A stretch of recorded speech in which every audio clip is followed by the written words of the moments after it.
이 문제를 대통령실이 과연 해명할 수 있을까요? 오빠는 친오빠라고 둘러댔는데 이거는 텔레파시 말고 방법이 있나? 이거는 탄핵감입니다. 우리 준석이가 알아요. 여사가 정말 그거 했었어요. 정말. 왜냐면 모든 문제가 해결해줬거든. 너 정진서 너 나 알아? 너는 저 바깥에 묶어놓은 개잖아. 왜 그래 큰 소리 치겠어요? 이번에 이 제기되는 의혹은 지금까지와는 차원이 다른 문제가 또 새롭게 되는 겁니다. 공천은 시기에는 모든 후보가 가능한 모든 방법을 동원해서 여기저기 수소문을 하고 읍소하고 막 어필하고 다 해요. 상대가 지금 대통령 부인으로 보여서 커다란 문제가 되고 있는 건데, 그런데 국가 산단 후보지를 대통령이 발표하기 전에 미리 알았다. 대통령이 이걸 언제 발표했어요? 윤석열 대통령은 지난해 3월 15일 제14차 비상경제 민생회의를 직접 주재하면서 이 계획을 발표했습니다. 총 14곳이었습니다. 이번 제14차 비상경제 민생회의에서는 첨단 산업 경쟁력 강화를 위한 국가 전략을 논의하고자 합니다. 오늘은 그 중에서 첨단 산업 생태계 구축을 위한 국가 첨단 산업단지 조성 계획을 확정하겠습니다. 지방에도 3,300만 제곱미터, 총 1,000만 평이 넘는 규모의 14개 국가 첨단 산업단지를 새로 조성하겠습니다. 이거는 여기저기 열심히 수소문하면 확정됐다는 걸 알 수 있는 게 아니에요. 이거는 정책 결정권자 그리고 그 핵심만 아는 거지. 왜냐면 이런 건 엄청난 이권하고 연결돼 있거든요. 네.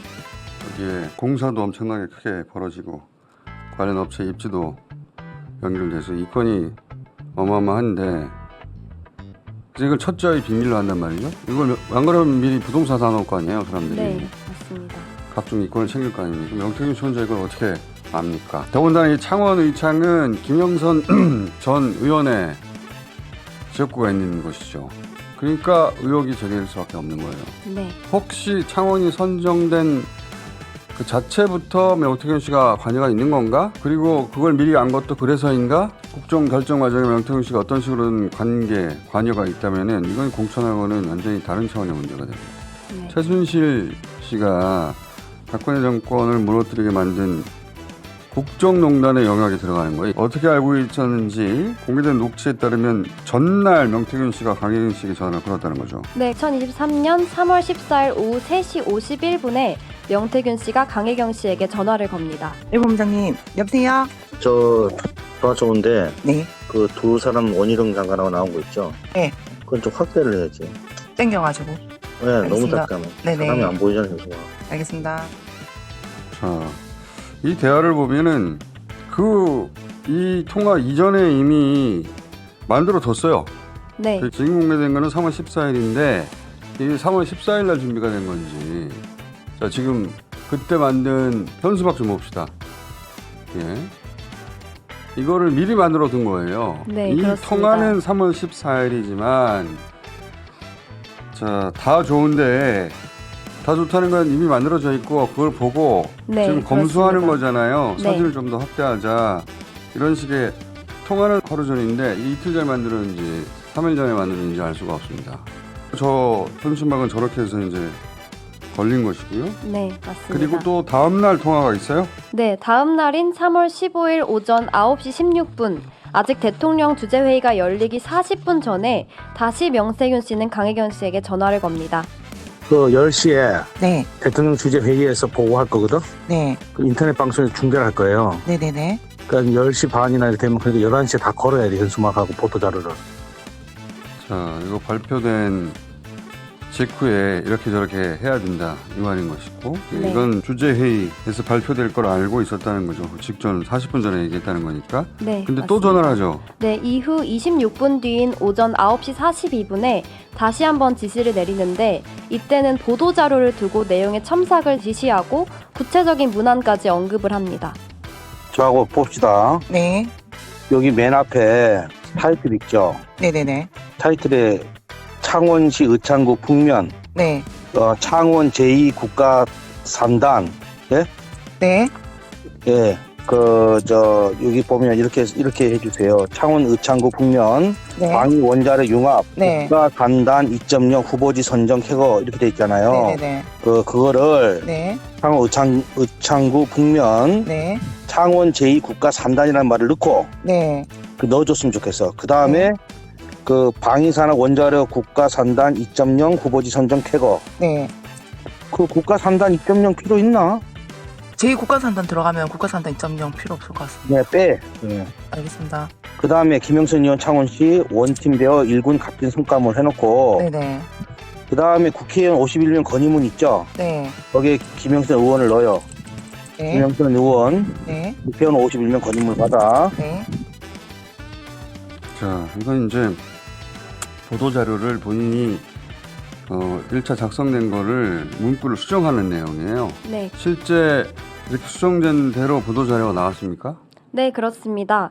김영선 의원의 보도자료에서는 아까 명태균 씨가 불러준 대로 창원 특례시 의창구 북면 창원 제2국가 3단이라고 나와 있고요. 2.0이라는 문구는 빠졌습니다.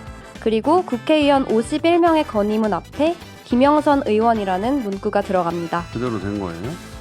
이때는 김영선 전 의원이 현역일 때예요. 현 의원일 때. 근데 이 내용을 김영선 의원이 알고 말하고 지시하고 하는 게 아니고 지역구 의원이 미리 알 수 있는 내용이 아니거든요, 사실. 명태균 씨가 아무런 직책도 없는데 김영선 전 의원 회계 책임자가 된 강혜경 씨에게 이런 지시를 하는 거예요.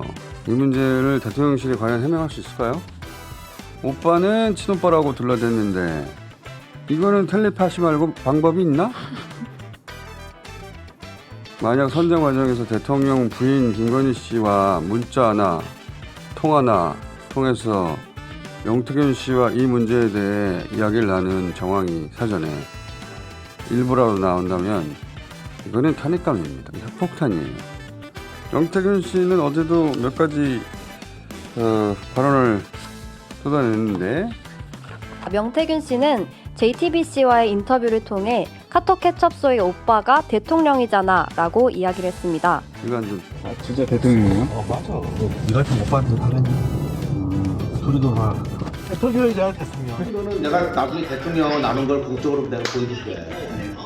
체리 따봉 막 나오고 난리 나는 걸 보여줄게. 체리 대봉이 아마 체리 한 50개 받았을 거잖아. 사적이라고 하니까 네. 그래? 그러면 공적인 거 보여줄게. 네. 대통령이 직접 체리따봉 보낸 거 보여줄게. 이런 말도 했고 김건희 씨와 주고받은 문자에 대해서 또 추가적인 코멘트가 CBS를 통해서 있었죠. 네, 명태균 씨는 김현정의 뉴스쇼 사전 인터뷰를 통해서 여사가 모든 문제를 해결해줬었다. 어제 공개한 문자는 에피타이저도 아니었고 중요한 걸 까면 200개는 넘을 건데 그 파장이 10배, 100배가 넘을 거다라고 인터뷰했습니다. 우리 집 여사하고 주고받은 문자는 에피타이저도 아니에요. 최고 중요한 것만 까도 한 200장 이상 넘을 건데 한 2000장 돼요. 예, 뭐 주고받은 게. 나중에 내가 그 여사가 왜 그랬는지를 설명하면 또 뒤집어질 거라고 진짜 충격받을 건데 여사가 나를 얼마나 생각했는지 우리 준석이가 알아요. 여사가 정말 그거 했었어요. 정말. 왜냐면 모든 문제를 해결해줬거든. 그거 10배, 100배도 넘어요. 사회 파장이. 그래서 내가 그 사람들한테 너 정진서 너 나 알아? 너는 저 바깥에 묶어놓은 개잖아. 왜 그래 큰 소리 치겠어요?